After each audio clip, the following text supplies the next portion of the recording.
On va voir cela avec nos relations entre États. Pierre Kabongo, le couple belge est arrivé à Kinshasa, le couple royal belge. On a vu la mobilisation.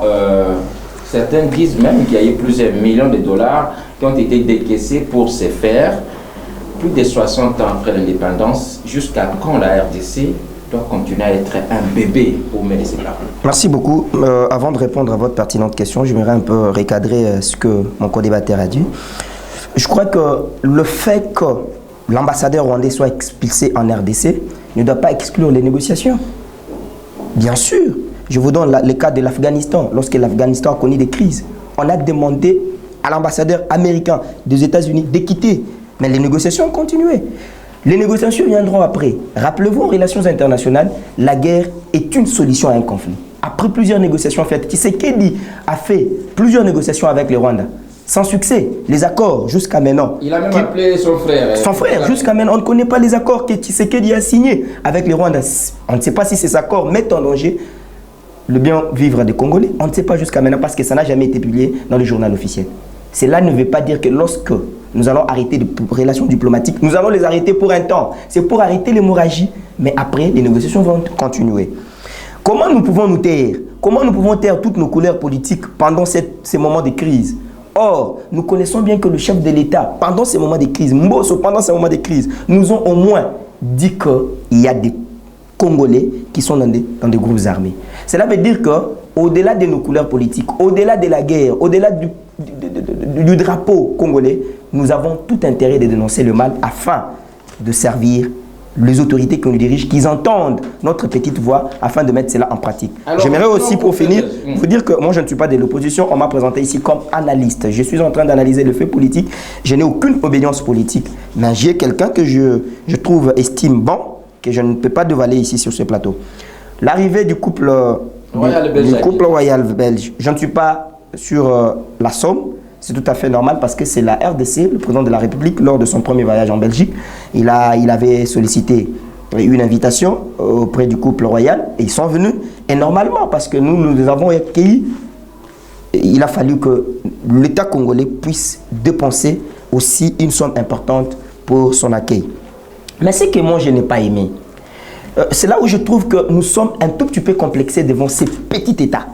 La Belgique. Un petit État à une petite dimension géographique. Lorsque j'entends un président de l'Assemblée du Sénat, la chambre haute, la chambre des sages, qui dit à ses pairs que habillez-vous correctement, c'est une insulte pour moi. Pour aller accueillir les rois. Pour aller accueillir les rois, c'est une insulte. Et la mobilisation, je me dis, est-ce que le président de la République, lorsqu'il se rend en Belgique, y a-t-il une telle mobilisation? La circulation était paralysée. Laissez-moi vous dire ça parce que j'étais en ville. Lorsque je rentrais à la maison, la circulation était totalement paralysée à cause de l'arrivée. Le roi Albert II, le père du roi Philippe, était venu ici en 2013. Nous avons vu comment l'ancien président de la République, Joseph Kabila, l'avait accueilli. Il n'y avait pas trop de mobilisation comme ça. C'est-à-dire qu'il y a un sens des complexes que nous avons. Mais ce temps-là est déjà révolu parce que nous comptons déjà plus de 60 ans depuis notre accession à l'indépendance. Nous sommes un pays riche, plus que la Belgique. Nous sommes un pays dimensionnement grand, plus que la Belgique. Nous sommes un pays puissant.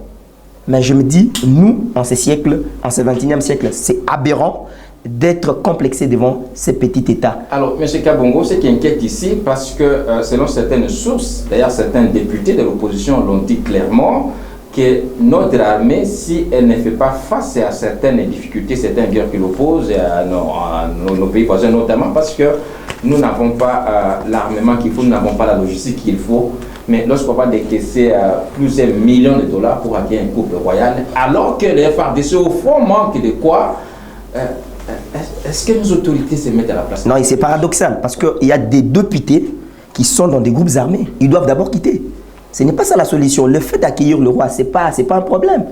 Mais je crois, je sais, je suivais hier à Média, dans une émission, on a dit que le roi semble avoir donné une enveloppe à la République démocratique du Congo. C'est justifiable, je ne sais pas si ça sera compensable avec la somme que nous avons dépensée pour son accueil. Mais je crois que le discours des députés de l'opposition n'est pas un discours à soutenir ni à suivre.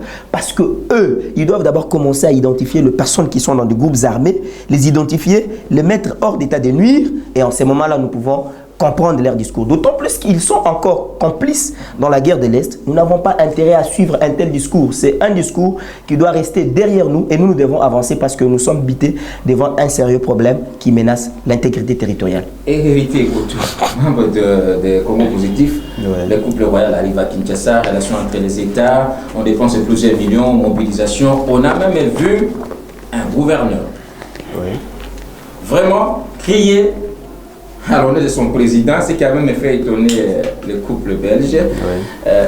Cet accueil, comment vous l'avez analysé? Oui, merci. Je voudrais rassurer à mon interlocuteur qu'il a en face de lui un internationaliste aussi, qui sait que la guerre est l'une des solutions à la guerre. Et cette formule de clause 8 est connue. La guerre est la continuation de la politique par d'autres moyens. Et il le sait très bien. Alors, parlant de la visite du couple royal belge en RDC, je crois l'avoir dit, ça rentre dans le cadre normal de relations bilatérales. On n'a pas à chercher la petite bête, le président du Sénat aurait demandé au sénateur de bien s'habiller, le gouverneur aurait chanté. Ce sont des épiphénomènes. Le plus important, c'est de voir qu'entre le Congo et la RDC, les relations sont au beau fixe parce que nous sommes liés par une histoire. Et ce qui m'a intéressé personnellement, c'est le mea culpa du roi de Belge devant le Parlement. Il a reconnu les torts que la colonisation nous a causés.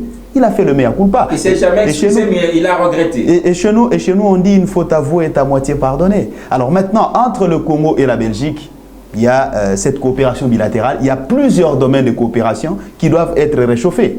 Le plus important, c'est celui-là. Il est internationaliste. Il sait qu'il y a des usages en relations internationales lorsqu'on doit accueillir un chef d'État étranger.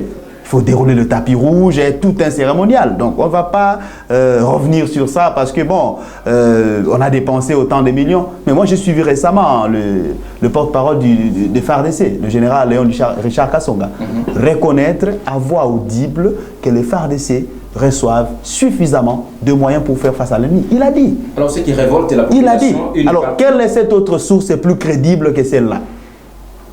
Ce sont les élus nationaux qui en dénoncent aussi. Ils ne sont pas de militaires. Le porte-parole de FARDC a dit, Urbi et Orbi, que les FARDC reçoivent suffisamment de moyens pour faire face à l'ennemi. Point. Mais c'est Héritier Couto. Le reste, c'est de la récupération politicienne. Ces députés sont de quel bord politique? Les députés auxquels vous faites allusion, ils sont de quel bord politique? C'est ça, on connaît. On fait de la récupération politique, il faut salir l'adversaire devant l'opinion. C'est légitime, c'est des bonnes guerres en politique, on le sait. Voilà. Monsieur le porte-parole, oui. Est-ce que vous pouvez comprendre que tout un pays se mobilise pour aller accueillir un petit-fils de l'assassin de notre héros national? Vous savez, l'histoire, elle est têtue. On peut changer la géographie, mais on ne changera pas l'histoire. Je regrette ce qui s'est passé entre la RDC et la Belgique, c'est la colonisation, on le sait. On a eu le temps d'épiloguer sur ça, on ne va pas y revenir, faute de temps. Mais je note que le roi qui est venu récemment a reconnu le tort. Mais en même temps, il faut souhaiter que le Congo puisse tirer des leçons de ce qui s'est passé hier pour savoir d'où nous venons, où nous sommes et où est-ce que nous allons. Alors très rapidement, parce qu'on va prendre les tout derniers sujets, est-ce que vous croyez que la visite du couple royal belge au Congo-Kinshasa peut changer la donne, par exemple, entre nous et la guerre qui nous oppose au Rwanda? De quelle manière? Par exemple, avec son influence au niveau international, est-ce que la Belgique peut s'imposer pour dire non, écoutez, voilà, moi, c'est l'une des capitales à travers le monde qui a des grandes décisions politiques importantes. Est-ce qu'elle peut s'imposer, par exemple, voir la communauté internationale pour dire assez avec les pays que nous avons colonisés parce que les populations sont mortes chaque jour?